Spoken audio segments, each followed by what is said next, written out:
Bom dia, tarde, noite ou madrugada, a hora que for. Eu sou Stamato, autor da Era do Abismo e anfitrião da iniciativa Mochileiros do Multiverso, que une e fortalece autores e autoras nacionais através de dicas de escrita criativa e mercado editorial.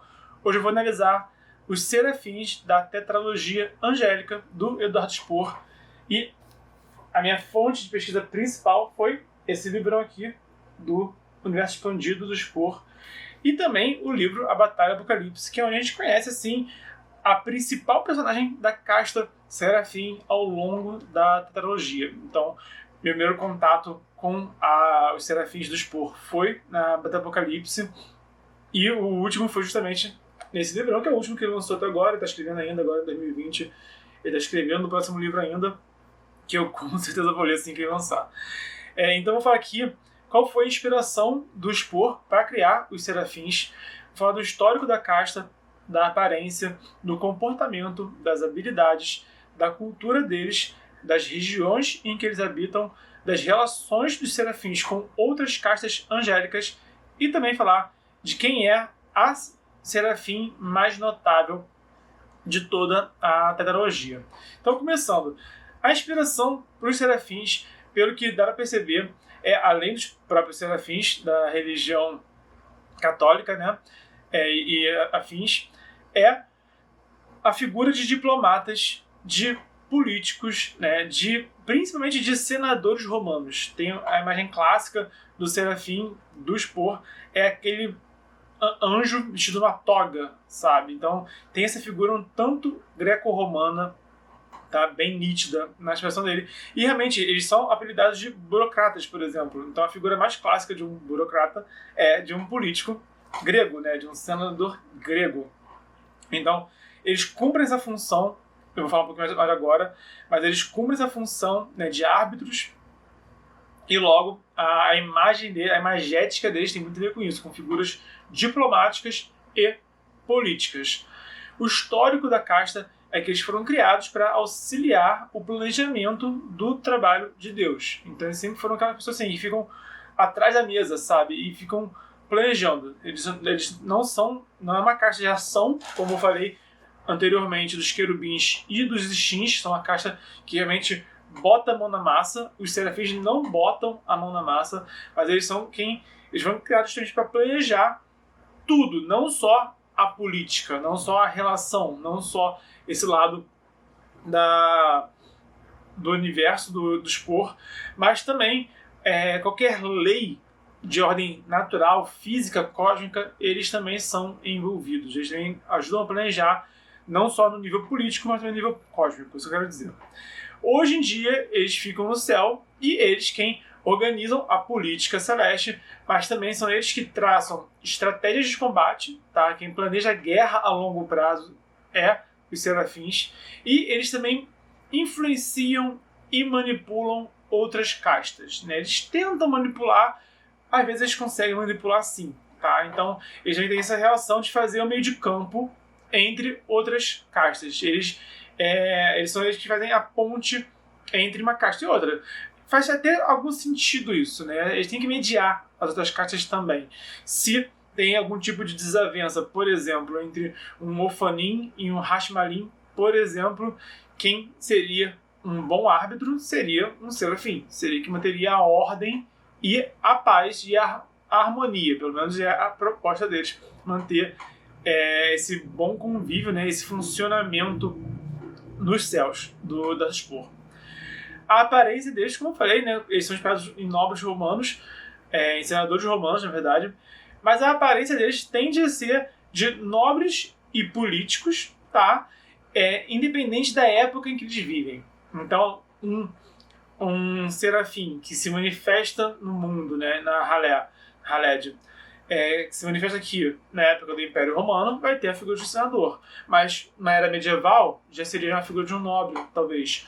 Hoje em dia seria a figura de uma pessoa com terno e gravata, de repente até mesmo de um diplomata no sentido literal, que a gente pode esperar de um diplomata.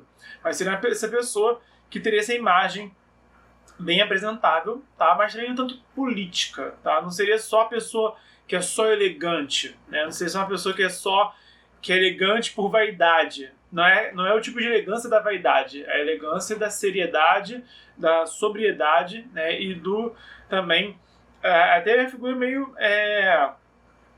empreendedor, de homem de negócios, por assim dizer. Poderia ser o tipo de aquela figura do homem de negócios, mas não de quem faz dinheiro, mas de quem está mediando, né? Aquela figura da reunião dos homens de negócio, tá todo mundo de terno e gravata. De repente, até um Serafim poderia se infiltrar e cumprir essa função dentro de uma empresa, né? Uma empresa totalmente até lucrativa, mas com essa função diplomática também, por exemplo, tá? Isso seria uma persona que um Serafim poderia assumir no nosso mundo terrestre. Então a gente tem essa figura sempre de nobreza, sempre de política, independente da cultura que eles manifestam, né? Os anjos eles se manifestam de formas diferentes, né, no céu. Tem vários subtipos de anjos dentro das próprias castas, mas quando eles vêm na Terra, eles assumem alguma característica de algum povo daqui. Então, independente do povo que eles assumem essa figura, eles vão ter esse aspecto nobre e político. O comportamento deles, eles são naturalmente frios e calculistas. Eles chegam a ser insensíveis, mas justos. Então eles são aquelas pessoas que eles são imparciais. Acho que um termo bom para um serafim é a imparcialidade, tá? Eles questionam se eles têm um interesse próprio, tá? Mas eles têm sim a questão de um certo ego. Eles se dizem os mais próximos de Deus, né? Eles se acham melhores que os outros, não é melhor, eles se acham acima dos outros, tá?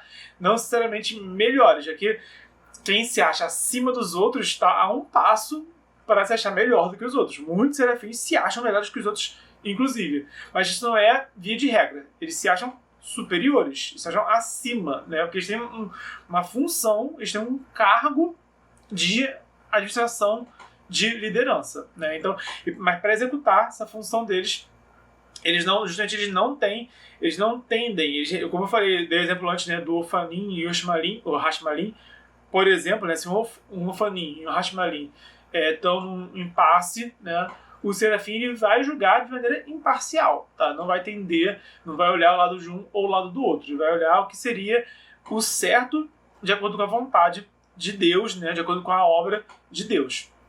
E eles pensam rápido, e eles têm uma boa oratória. Então, a figura de gente quem sabe falar, de quem sabe fazer uma barganha, tá? De quem sabe fazer as pazes, né?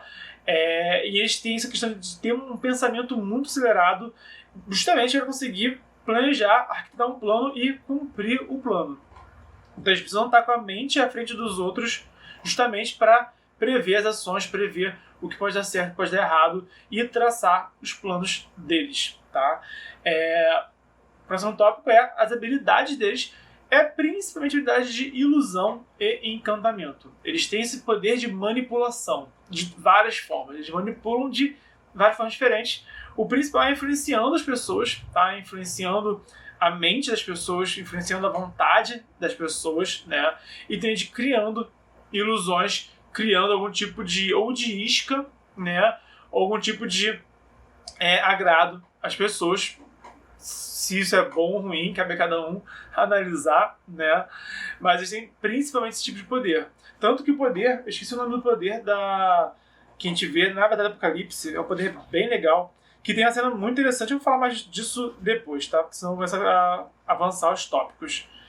Eu queria só lembrar que o nome do poder que a gente vê na Batalha do Apocalipse aqui é o choque mental, que é um poder que realmente dá um tilt na mente das pessoas. Eles realmente conseguem travar a mente da pessoa. É uma cena meio X-Men, né? Que quando as pessoas param e fica todo mundo parado, travado ao redor, eles têm... Esse é um dos poderes maiores da caixa. Não é todo serafim tem esse poder, mas é um poder avançado que eles podem adquirir, podem aprimorar, de dar esse choque mental, de realmente paralisar as pessoas, né, através do poder da mente, até talvez matar alguém usando esse poder. Se usar com muita intensidade, se usar com algum descuidado, ou se a pessoa for muito sensível, pode realmente matar a pessoa, dar uma morte cerebral na pessoa. Então é esse tipo de poder que eles têm. Eles não engajam em combate, tá bom? mas eles têm algumas habilidades ali que podem ser úteis sim em um combate de forma indireta. A cultura deles, como eu falei, eles se acham próximos de Deus, eles se acham os mais próximos de todas as castas angélicas que existem, portanto se acham superiores. Eles são muito autoconfiantes, tá? A gente acredita que eles são capazes de tudo, de forma direta ou indireta, e a gente confia muito na capacidade deles, né? Na função e nas habilidades deles. Eles tendem a ser líderes. Eles tendem realmente, quando eles estão em um coro, quando eles estão entre outras castas, eles tendem a querer ser a mente que administra, ou que manipula, ou que conduz, né, que lidera aquela equipe. É parte do instinto da casta. Entre os serafins tem os oradores, que são justamente esses políticos, tá? São realmente aqueles que são os porta-voz, são os arautos, né? Como é que se fala porta-voz no plural? Agora fugiu, tá? Mas são os arautos dos céus, e tem essa figura mais clássica de serem os políticos, serem os árbitros. Tem os militaristas, que são os táticos, são estratégicos, são realmente literalmente militares, então quem traça os planos de combate, os planos de guerra, quem vai realmente ter uma função mais militar, mais bélica, esses militaristas. E os súrias, que são os arquitetos. Eles que trabalharam junto dos Ixins para criar o universo mortal. Então, enquanto os Ixins, eles criaram o universo, criaram os poderes elementais e organizaram as nebulosas, as estrelas, os planetas, os asteroides, etc. Os Ixins criaram, eles deram o conteúdo dos Ixins. Quem deu a forma os serafins, tá? Foram os serafins que deram a ordem do universo. Então eles trabalharam junto dos Ixins que fizeram trabalho de verdade, né? A mão na massa. Quem botou a mão na massa foram os Ixins, mas os serafins ajudaram a organizar o universo também. Esses grupos, né? Os súrias. E até hoje existem súrias que estão aí distantes do universo, mantendo a ordem dos cosmos, tá? Então eles continuam tendo essa função também, não estão engajados nem na Terra e nem também na política dos céus.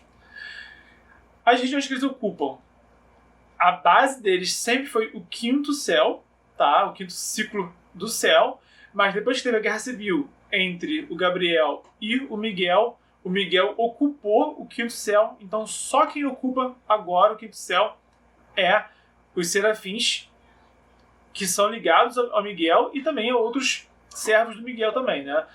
Os outros serafins que se aliaram ao Gabriel foram para a própria Cidadela de Fogo, que é a base do próprio Gabriel, tá? Então, os serafins que seguem o Gabriel foram para a base dele na Cidade de Fogo.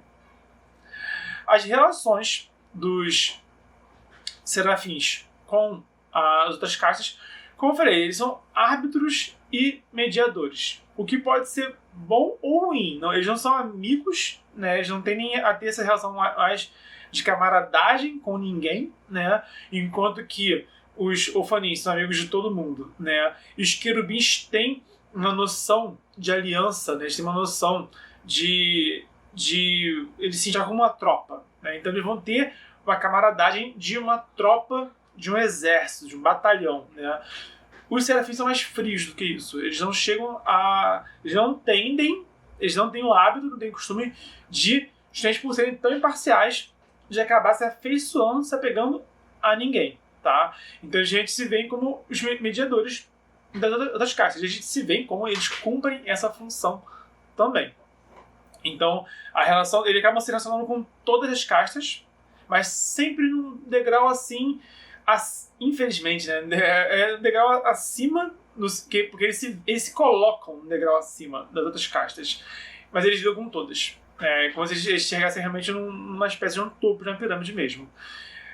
Então, enfim, eles se envolvem com todas as castas, mas também não chegam a engajar, não chegam também a criar laços muito estreitos com nenhuma delas. Por fim, A Serafim mais notável de todas é a Cieme, que ela aparece no livro da Batalha do Apocalipse. Ela chega a realmente interagir de forma direta com o Ablon ao longo do livro. E ela é uma partidária do Gabriel e da humanidade. Então ela, enquanto muitos dos anjos eles são muito desapegados dos humanos, eles não enxergam os humanos como algo que tenha muito valor, ela realmente enxerga os humanos como a criação que Deus quis que fosse, né? Então a gente defende os humanos a todo custo e ela é aliada ao Gabriel. E ela é bem interessante, porque o Ablon, ele é tipo... O Ablon ele consegue fazer quase tudo sozinho, porque ele é praticamente super-homem do Spor, sabe? Mas tem momentos em que ele não consegue realmente fazer tudo, que ele nem tudo se resolve no soco, né? Nem tudo ele pode resolver com os poderes dele. E a Cieme, ela tem justamente os poderes certos que o Ablon não tem no livro. Então tem uma cena muito interessante no aeroporto. Acho que é uma das cenas que eu mais lembro do Apocalipse.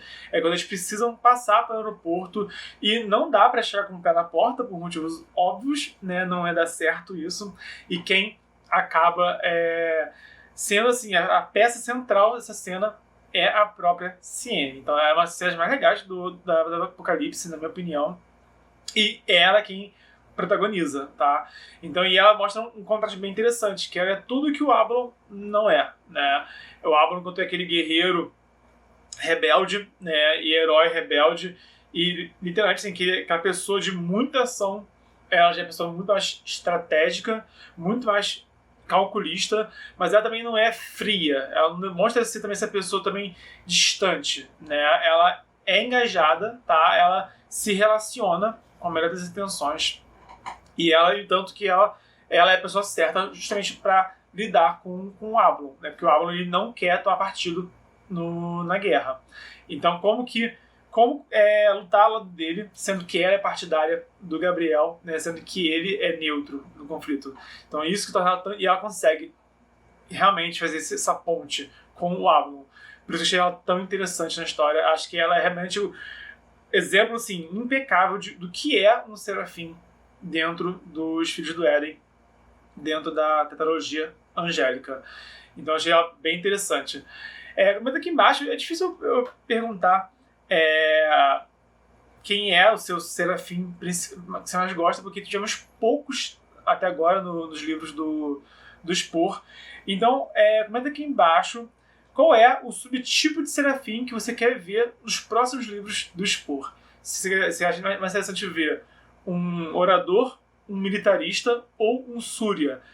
Eu, particularmente, eu queria conhecer muito mais do lado cósmico do Spor. Sinceramente, a gente já conheceu bastante já da Terra, a gente conheceu um bocado do céu e do inferno, a gente conheceu um bocado das outras dimensões também, mas a gente não conheceu ainda o